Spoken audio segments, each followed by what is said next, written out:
Bienvenue chez Mémé. Welcome to Mémé's. Today we're going to talk about last minute parties. Now, when I was growing up, this is in Wisconsin, every family get-together or party had a couple of things. Potato salad, baked beans, coleslaw, and then you had to have a veggie tray, and you had a cheese and sausage platter. Now all of those can be tweaked into an Italian style Antipastie board or a French charcuterie board. I'm going to kind of put all that together. We're having a last minute end of summer back to school party. So I'm going to show you some tricks and tips for building a beautiful charcuterie board. Now I have various sizes here. You could build the board according to the size of your party. I don't have a giant one, so I'm using 3 different ones, and I've stacked it a little so we have some interest. I'm going to make one make-ahead appetizer. I have these beautiful peppers. They're small. They've already been seeded and everything. They're a little sweet, a little spicy. I've got some smoked mozzarella, which I've sliced into little strips, and a little fresh basil, and a half a piece of salami. So I'm going to put the basil on there, and then I'm going to put the salami and roll it up and stuff it into my peppadew. And there you got a cute little appetizer. Now, normally charcuterie boards don't have made ahead appetizers. I just saw this on TV and thought it was adorable. Now the secret to a good charcuterie or antipasti board is assortment, and it can be whatever you want.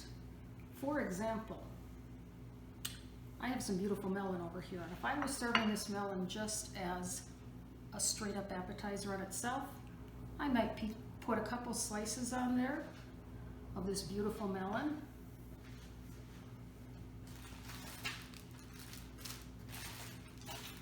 And grab my prosciutto.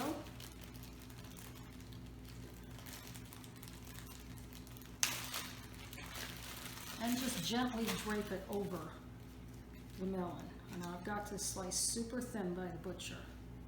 So I would just drape it over like that. But because it's a charcuterie board, we want bite-sized pieces. So I'm going to go ahead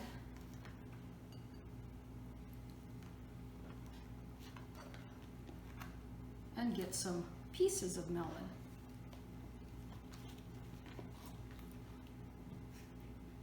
And the nice thing about these is you can just put a little bit of everything out, and then you can refill as the party goes on. So I've got some beautiful fresh melon there. And then I would just drape the prosciutto in front of it, and I'm going to tear it into smaller bits because you want it to be bite-sized. So we're just going to pull this apart. Because it's sliced so thin, it's kind of sticking together, and I'm going to go ahead and continue pulling this apart, and we'll be right back.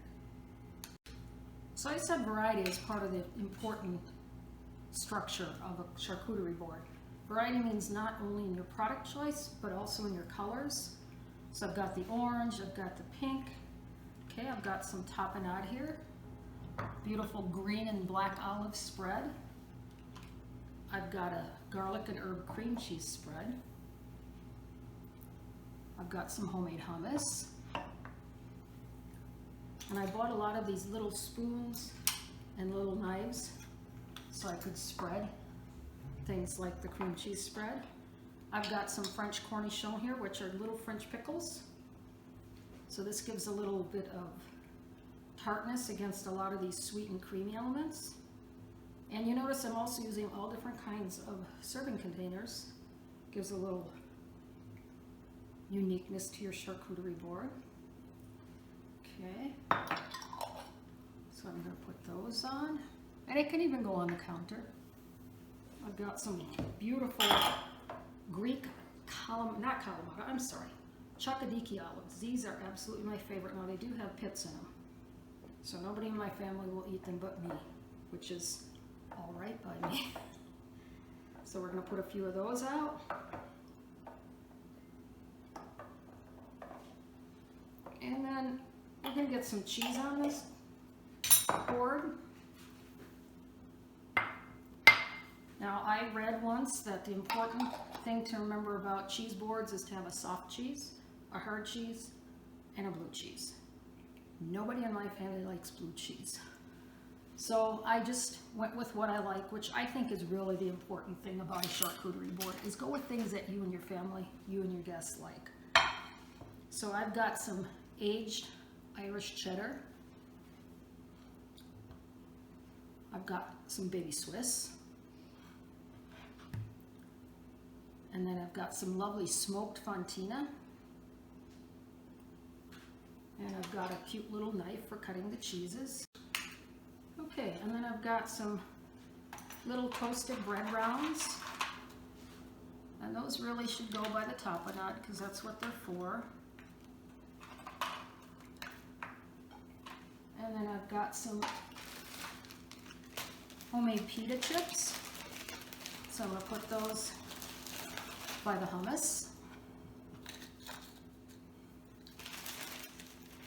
And I've got a few other ingredients here. If you just give me a minute and I'll go to the fridge and get a few more things. So, I've also got some homemade bruschetta, which goes well with the toasted bread, so I'm going to put that there. I've got some beautiful ripe strawberries, and we're just going to pile them on. I'm not going to put them in a bowl or anything. Just pile them on.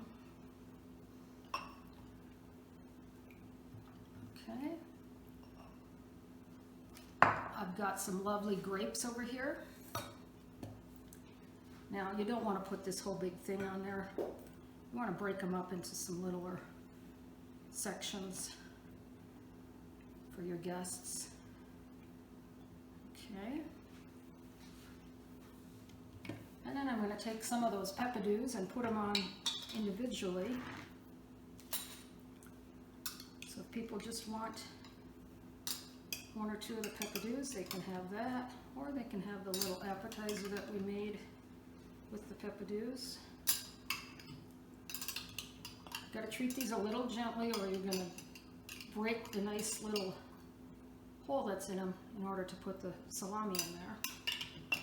Okay, so we have a few of those. And then we need a couple more meats, I think. So I've got some salami.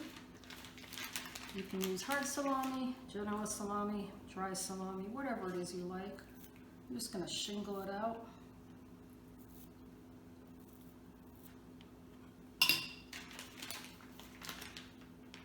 And then I've got some mortadella. Now, if you don't know what mortadella is, it's sort of like Italian bologna. It's actually the predecessor of bologna because it comes from the city of Bologna, and it is a pork sausage.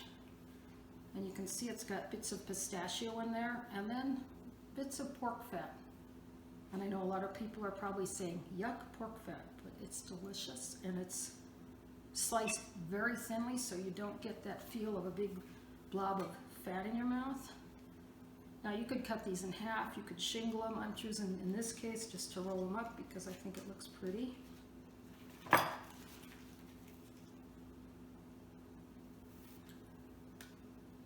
So we'll do a few of those. And then I've got just a couple more additions to this charcuterie board.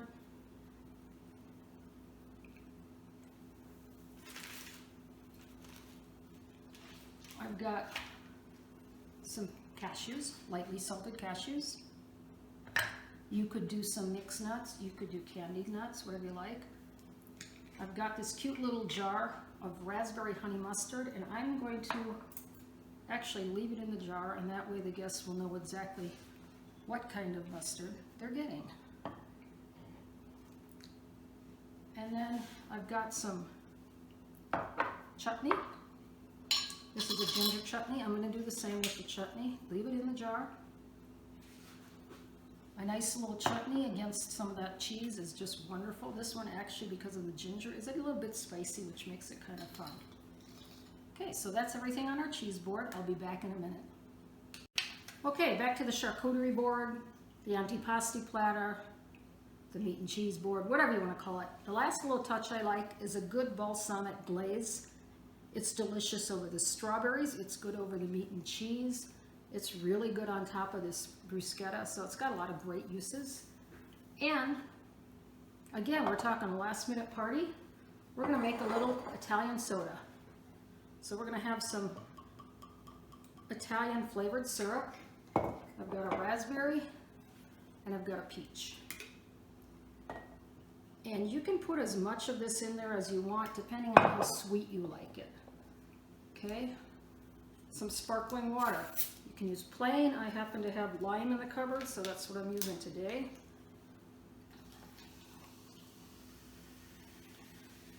Give that a little bit of sparkling water.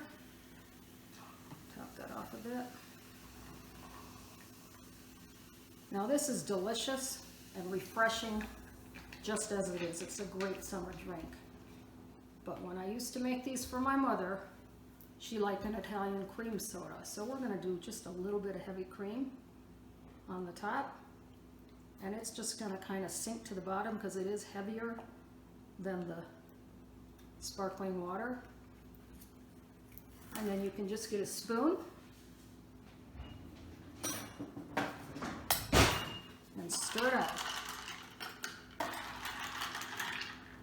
And there you've got a quick summer drink. It's also great for the kids because there's no alcohol, but you could put a little bit of alcohol in here if you wanted to, or you could replace the sparkling water with Prosecco.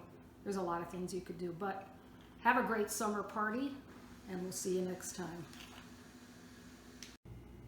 You can even do individual charcuterie boards for movie night snacks or just a light family supper.